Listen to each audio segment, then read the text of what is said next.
আসসালামু আলাইকুম। আমি সকাল বিকেল থেকে খবর বলছি। নিত্যদিনের খবর পেতে আমাদের পাশে থাকুন। সহিংসতা থেকে দেশ ও মানুষকে বাঁচাতে, প্রতিবাদের পাশাপাশি প্রতিরোধ গড়ে তুলতে নাগরিক সমাজ, মানব অধিকার কর্মী, সাংবাদিক ও রাজনৈতিকবিদদের নিয়ে যৌন প্রতিবাদ সভা করেন সম্পাদক পরিষদ ও নোহা। সেখানে উঠে আসে সরকারের ব্যর্থতার কথা। ওসমান হাদি হত্যা, গণমাধ্যমে আগুন, লক্ষ্মীপুরে আগুনে পুড়িয়ে শিশু হত্যা ও ময়মনসিংহে ধর্মীয় উস্কানিতে গাছে ঝুলিয়ে হত্যার ঘটনাকে একই সূত্রে বাঁধা বলছে রাজনীতিরা। তারা বলছে মক সন্ত্রাসীর পেছনে সরকারের একটি অংশ কাজ করছেন। তাদের শক্তি যোগান দিচ্ছে একটি রাজনীতি দল। আজকে ডেইলি স্টার নয়, প্রথম আলো নয়, আজকে গণতন্ত্রের উপর আঘাত এসেছে। আজকে সর্বক্ষেত্রে সর্বশক্তি নিয়ে আপনারা যারা বাংলাদেশকে ভালোবাসেন তারা সবাই ঐক্যবদ্ধ হন।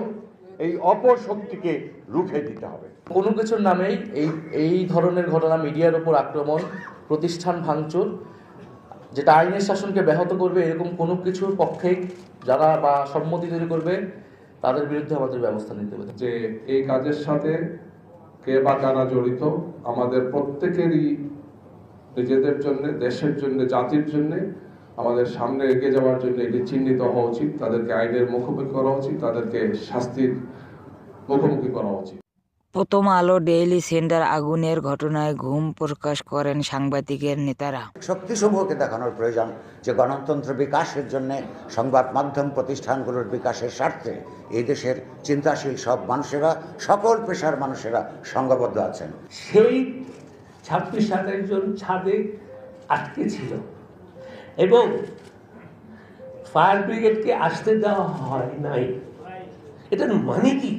পুরো কাঠামো আঘাতের সম্মুখীন, নিরাপত্তার সম্মুখীন, কিন্তু মানুষের জীবনের নিরাপত্তার ঝুঁকি কিন্তু এখন রাষ্ট্র কাঠামো, আমাদের যে জাতীয় নিরাপত্তা, সেই যন্ত্রটা কোথায়? জানুয়ারির মাঝামাঝি টাইমে আমরা একটা মহাসম্মেলন করব। সেই মহাসম্মেলনের মাধ্যমে আমাদের পরবর্তী কর্মসূচি আমরা ঘোষণা করব। মক সন্ত্রাসের বিরুদ্ধে প্রতিবাদ জানান পেশাজীবী সমাজের প্রতিনিধি।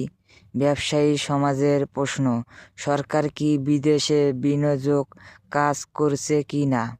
প্রতিবাদ সভার শেষে সাতফুয়া মানববন্ধন করেন সম্পাদক পরিষদ ও নোহা। একটি লাইক করেন, একটি কমেন্ট করেন। নিত্যদিনের খবর পেতে আমাদের পাশেই থাকুন। সকাল বিকেলে ইউটিউব